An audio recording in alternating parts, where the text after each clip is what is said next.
Bene, grazie soprattutto per l'invito. Thank you especially for inviting me here today, for inviting me to today's very prestigious anniversary symposium of HFSP. I've been given 30 minutes for my speech, and I sort of thought that the best thing would be to give you an overview of my research, of the research I've been working in for the last years. So by showing you some of my most recent projects, because as you know, architecture is sometimes surrounded by a sort of aura, as if the architect was a kind of god able to interpret what is surrounding him. But architecture is actually a mirroring history and has been mirroring history for ages. It's not possible to have an idyllic city society if the city looks more like a ghetto. So this is my interpretation of the work I do, a sort of mirror, a mirror which is sometimes pitiless of the society, of our reality. And I'll try to show you that also within the contradictions that there are today, we nonetheless are trying to make it possible for human beings to live in more pleasant spaces, to reach the goal that we all more or less are aiming at, that is to say, to have a better life, to live a better life, to live our lives with more joy. So a more pleasant place can increase the quality, can enhance the quality of our life. And this is the social ethics commitment of any work of art, of any building that is being projected. So I'd like to show you some of my most recent projects, but I nonetheless will start with a very short overview of projects that were realized in the past, but that can give you the idea of the approach that I normally use. This is San Francisco, where I designed this museum of modern and contemporary art in San Francisco's downtown. So at the basement, that is just in the middle of the skyscrapers that are surrounding this building.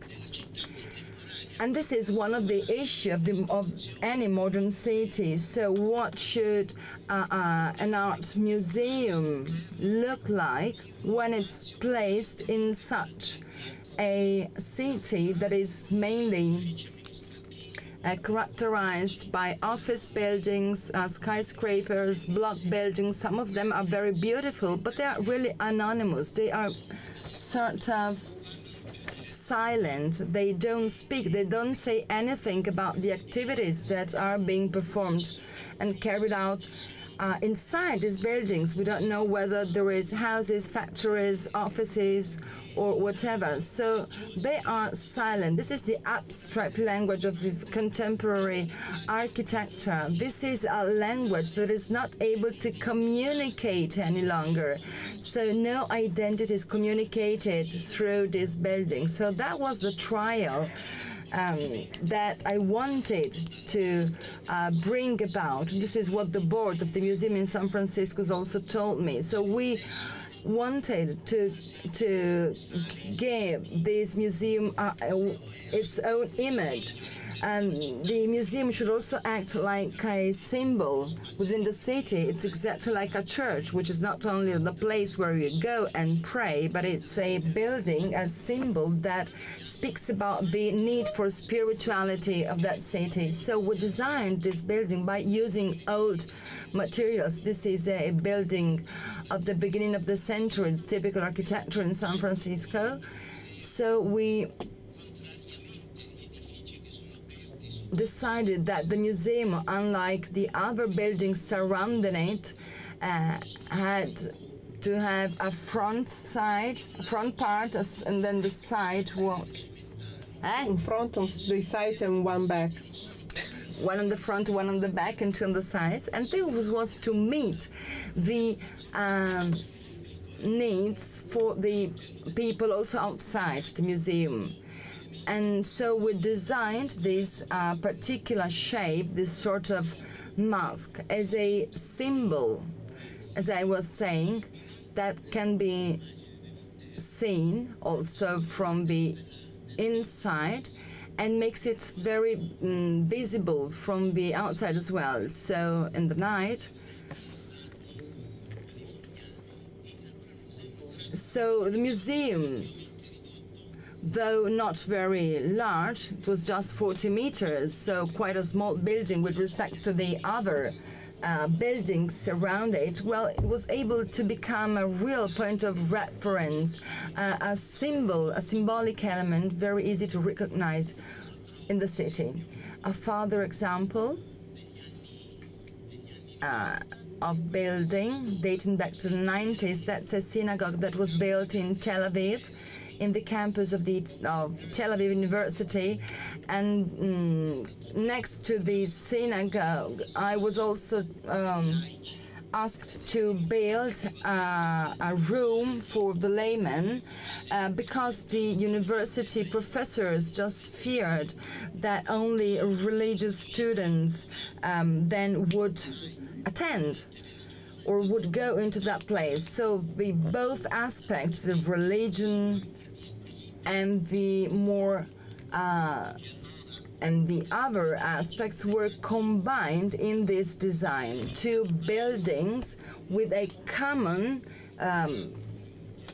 basement, with a common building, basically were able to reconnect to different realities. And when you're inside, you cannot say whether you're in the cultural center or in the synagogue. And this means that within the university campus, both students, both the Jewish students and the students that were not Jewish could attend this building. That was a very successful project. So inside there is an identical, a similar space for the two different realities. So on one side you've got a place where you can read the Torah, where you can pray basically, and on the other side, in the other building, you can just read books, or you can hold conferences and so on. A further example that again is interesting, not only to meet the internal or functional requirements, but rather to meet the needs of the city, was exactly the Museum of Modern and Contemporary Art of Mart in Rovereto, a small town, a small Italian town close to Verona in Trento.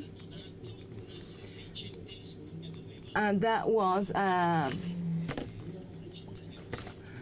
road dating back to the 17th century.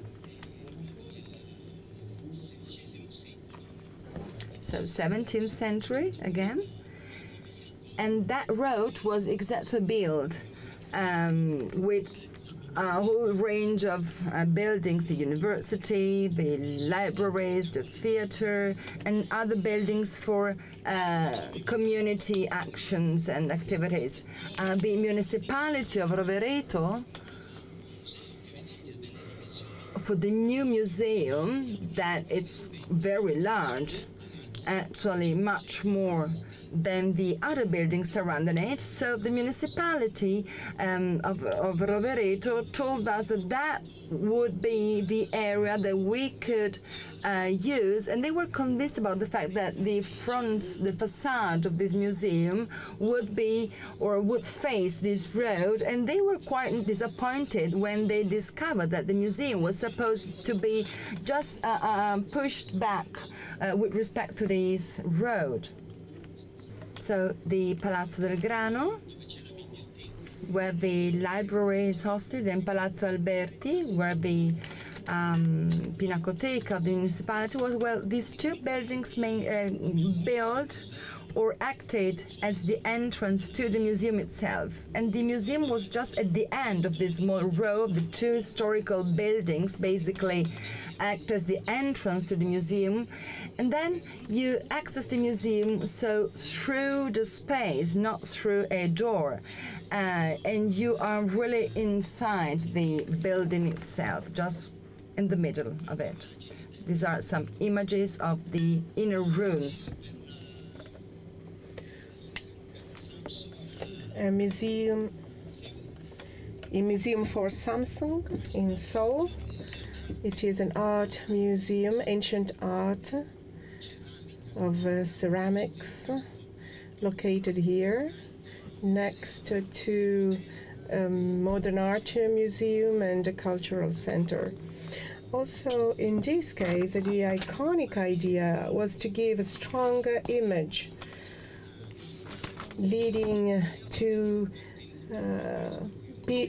people to imagine what the content could be, because the objects were made in chinas and ceramic objects, which could be also the perception of the people standing outside.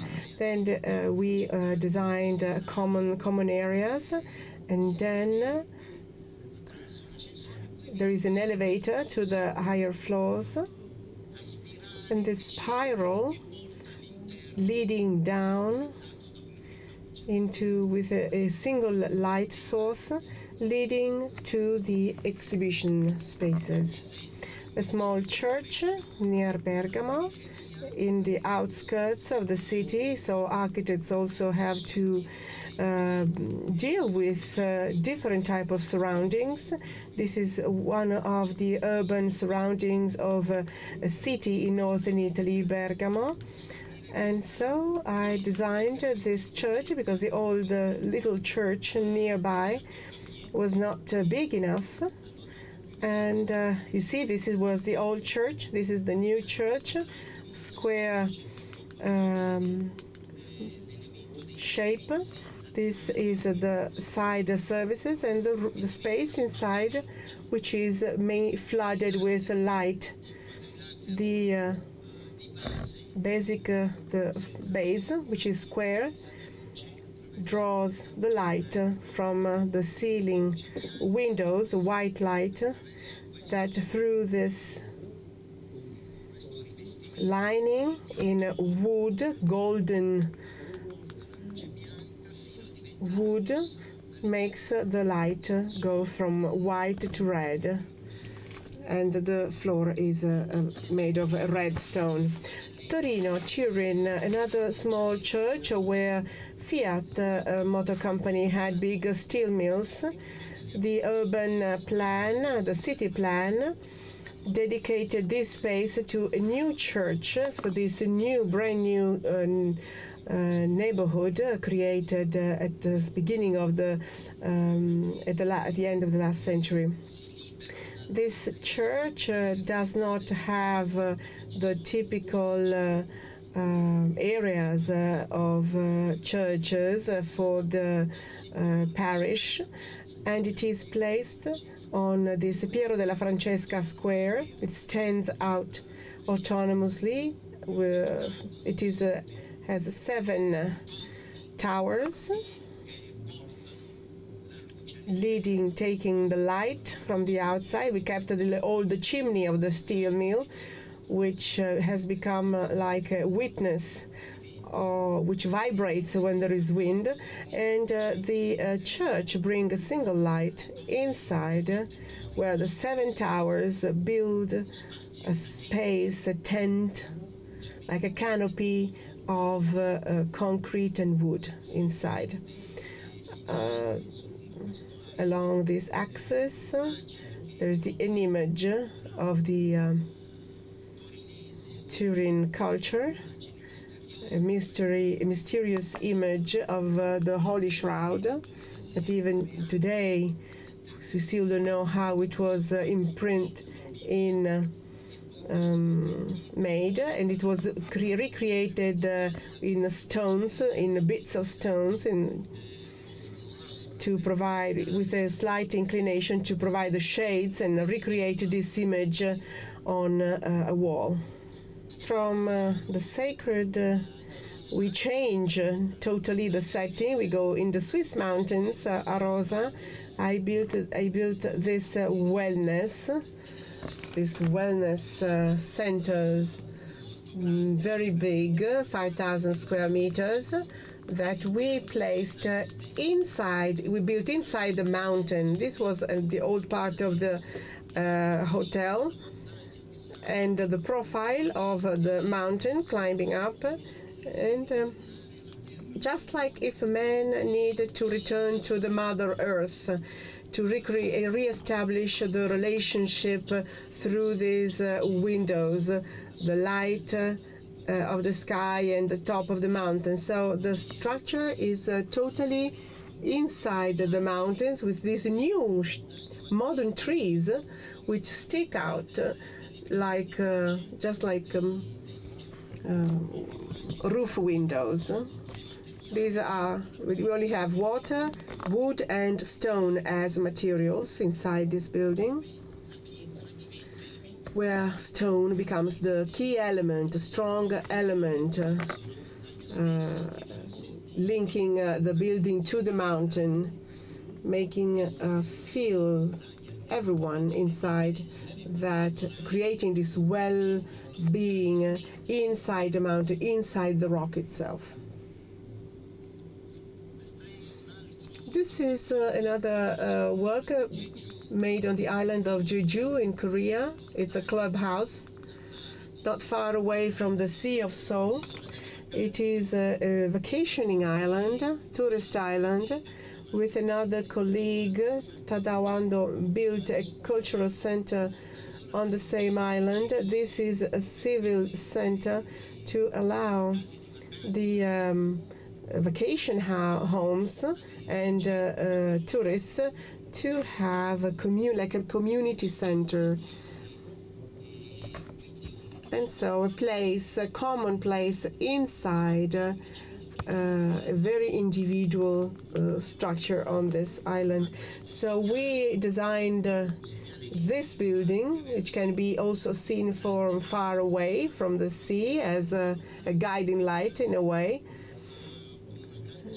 It looks like a big sculpture sign inside of which we organized spaces for the gym, reading room, and for all the common activities that are required in a vacationing place like this one. Campari's offices in Sesto San Giovanni, northern Italy. This is a change of use of a past building, of a past area, industrial area.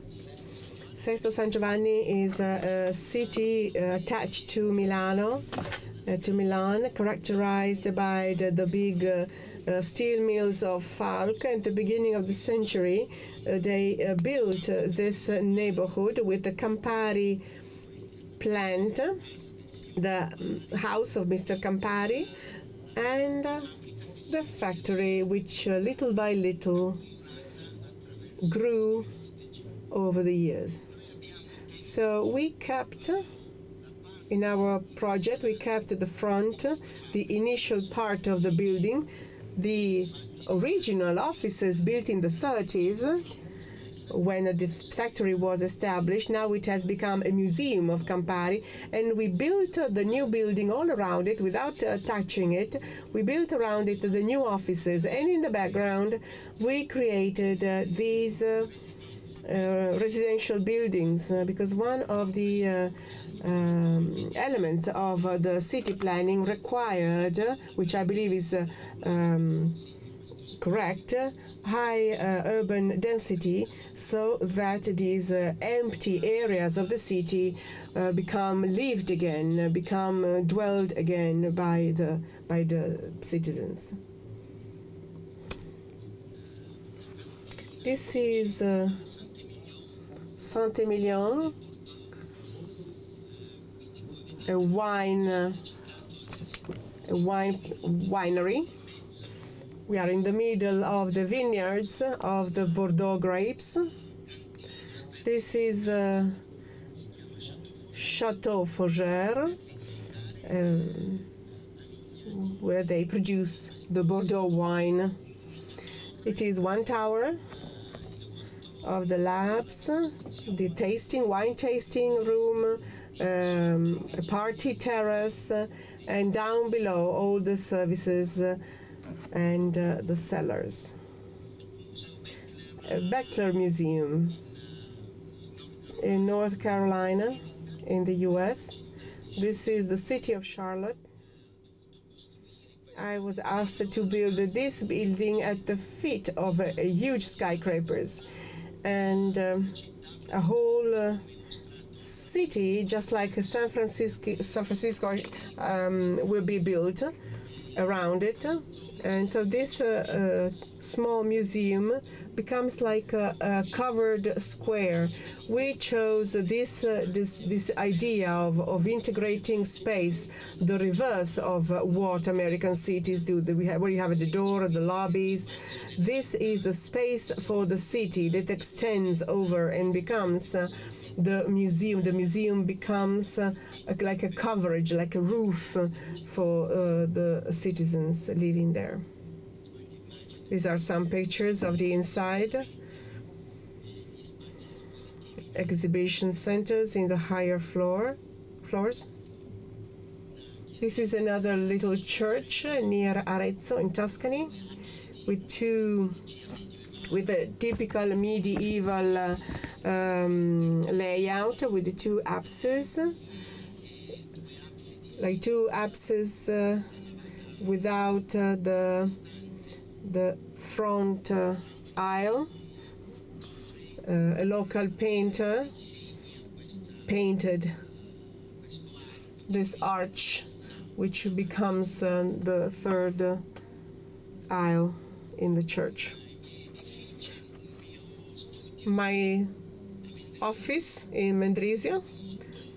This is my office in Mendrisio. Before the lower floor was built in a Jordan marble and a big open space inside. This is the Qing University, just completed in Beijing, for the Qing University inside a campus, university campus, the reading room, and on the side the administrative offices. This was a project developed for this Chinese university, which is at the time also not far away from this library. They are now also building another big museum.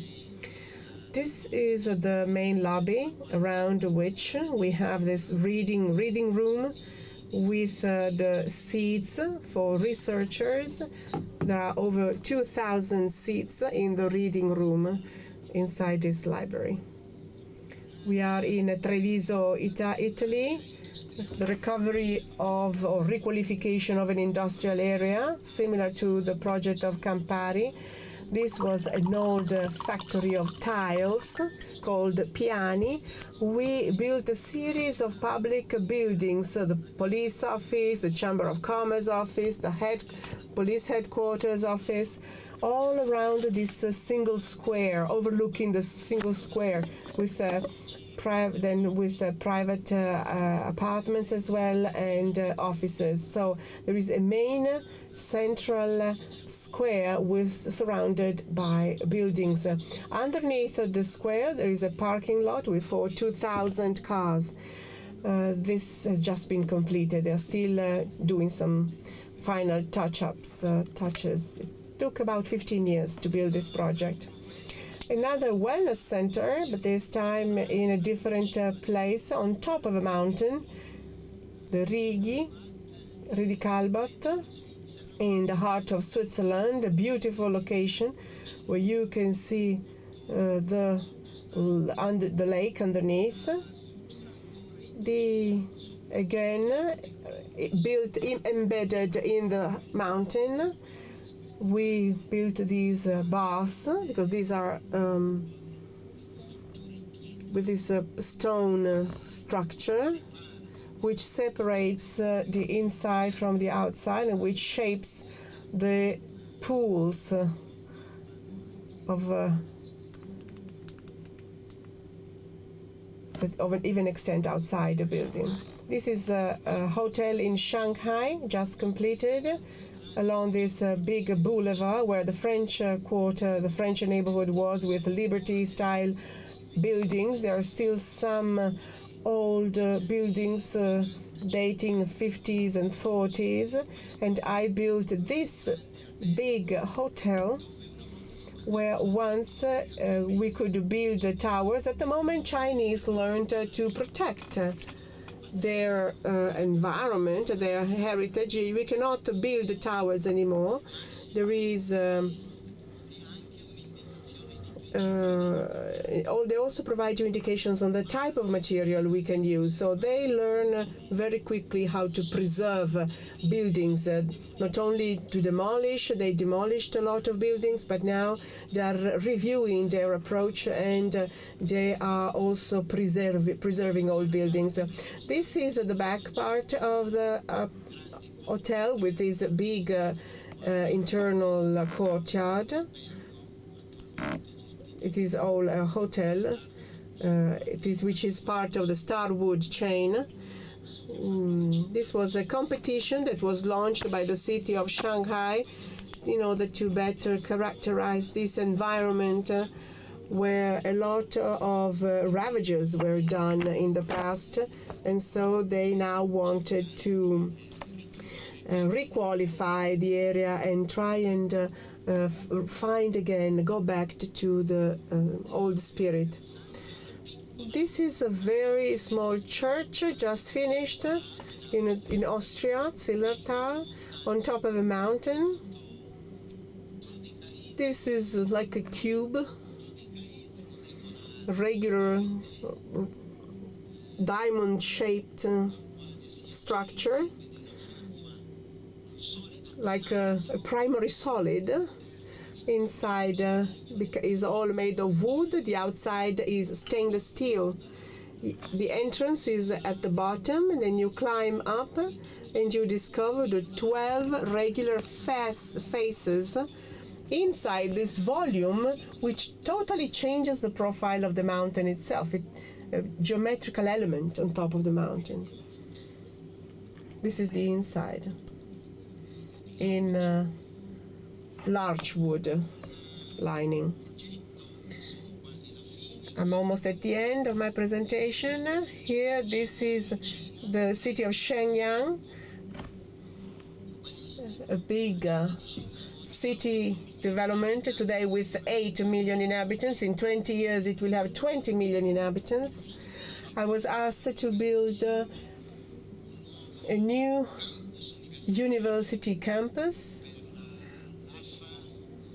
for the AFA University, an fine art university founded by Mao Zedong in 1938, which was not destroyed by the Cultural Revolution because it was founded by Mao Zedong, and now it is moved from the city center to this new location with professor accommodations, the classrooms, the rooms for the students, a museum at the end. This is 1 kilometer by 600 meters.